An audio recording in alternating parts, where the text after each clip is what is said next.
All right, my name's Jordan Matthews. I want to talk today about human trafficking, and it's kind of a touchy subject for a lot of people, including myself.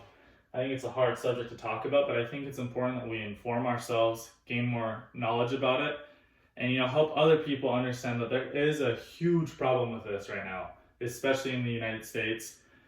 And the reason I kind of got into this subject was one of my best friends came up to me about a year ago, and he said, "Hey man, I just got a call. I am going into SEAL training in about 6 months."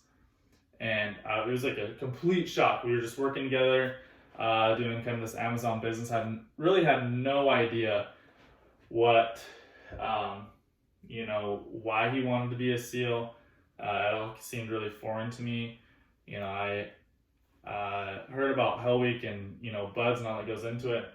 And he told me, I don't really want to be in it for the SEALs. I want to be in it for what comes after. Because with Operation Underground Railroad, all of the workers for that organization are former SEALs. And so that's kind of where I got introduced to that and to, human sex trafficking, human trafficking in general.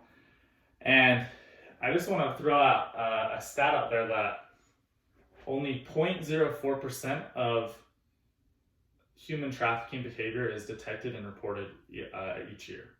0.04%. That means 96% of human trafficking is going undetected or at least unreported.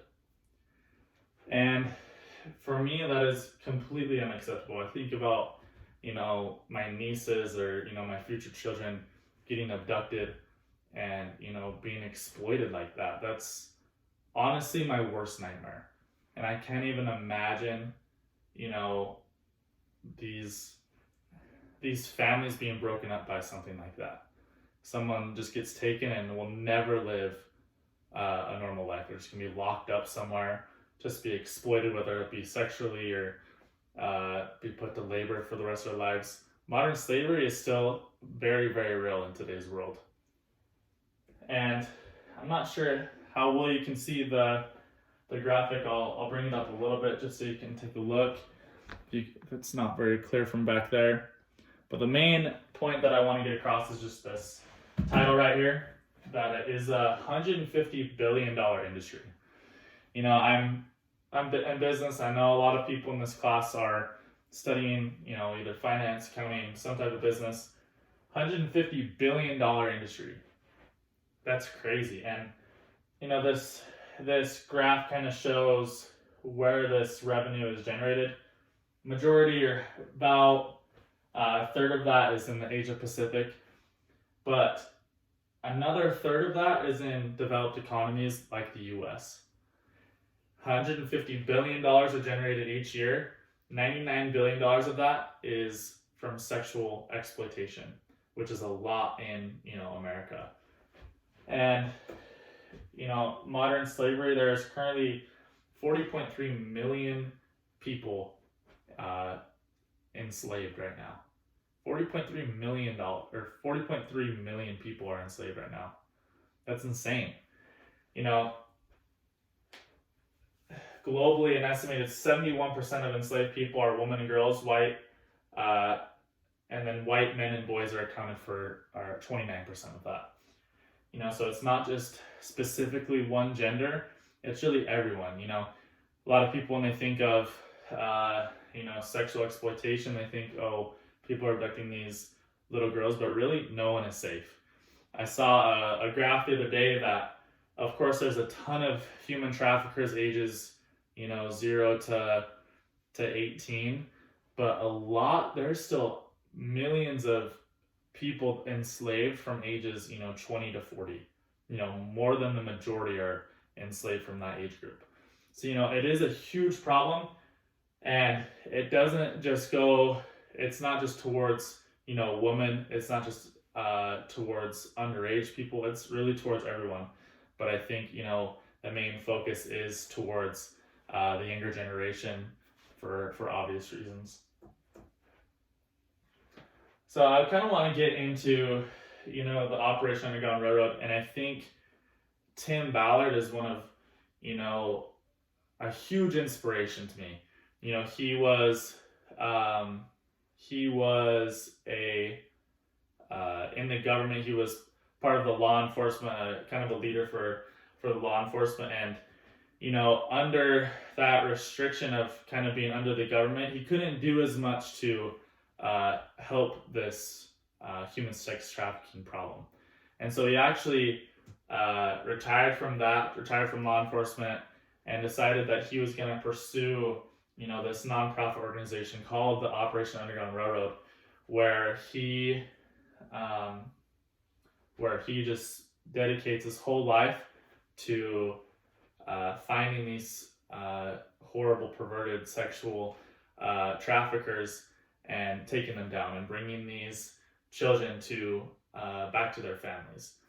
And I just even saw today that it was like a week ago, they caught 5 sex traffickers in Texas, 1 in Oregon, 1 in Washington. It's still very, very prevalent in the U.S. right now. They even caught 95 people in Colombia about 2 weeks ago. And this graph kind of shows really kind of scary stats. So 300,000 underage girls each year are being sold for sex in America. 300,000 people. The typical age of a trafficking victim being sold is 12 to 14. That kind of age group, 12 to 14. And if you calculate that out, 300,000 people per day, that rounds out to about 15 times per day of a girl being sold for sex. 15 times a day. It's honestly very despicable and very, very touchy subject for a lot of people, including myself. And I think it's important to be informed. It's important to know the problem, recognize the problem, but it's a different thing to move forward and help the cause. And so that's kind of what I want to talk about for my last point is, what can we do right now? Obviously I'm not seeing, these girls in my neighborhood being sex trafficked. It doesn't happen a lot, maybe in my neighborhood. I don't see it very often. It's not super easy to detect. So what can we do? And I think the biggest thing is we can't just sit in silence. I think for you and me, it's very, very tough to talk to someone about this. It's very tough to talk about rape, to talk about these very touchy subjects that they're wounds that are never healed for some people. But I think the biggest thing is we can't just sit in silence. Whether that is informing your family members, informing your friends about the subject, and also posting on social media. There's been a huge kind of uproar about human sex trafficking on Instagram, especially. I see a ton of my friends posting or reposting posts from Tim Ballard or the Operation Underground Railroad about this, and I think that's kind of the least that we can do. We all have that little platform where we can discuss these things with our friends, or at least share these posts with other people so they can read and maybe get interested and also repost. And with that movement, we can really make change. And I think the next thing we can do is to really support these organizations that are actively trying to negate the problem.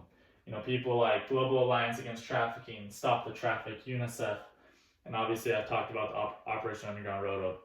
These organizations are mostly nonprofit organizations, and they thrive off of donations. And so obviously they're not bringing in really any money from these people stopping these sex traffickers, so they rely heavily on investors, people, tossing in money to them so they can go out and do these missions, so they can pay their employees that are, going in acting like they're gonna buy these girls and then arresting the sex trafficker on the spot. So I think we need to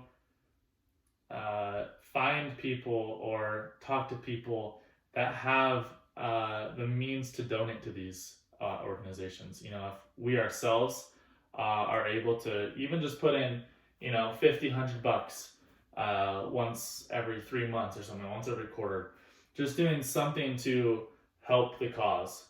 And if we're doing that, I know good things will follow, and we'll be able to, at least help the problem, at least stop the sex trafficking from growing to an even bigger number, from these horrible people generating even more billions of dollars. We need to do everything we can to stop these people.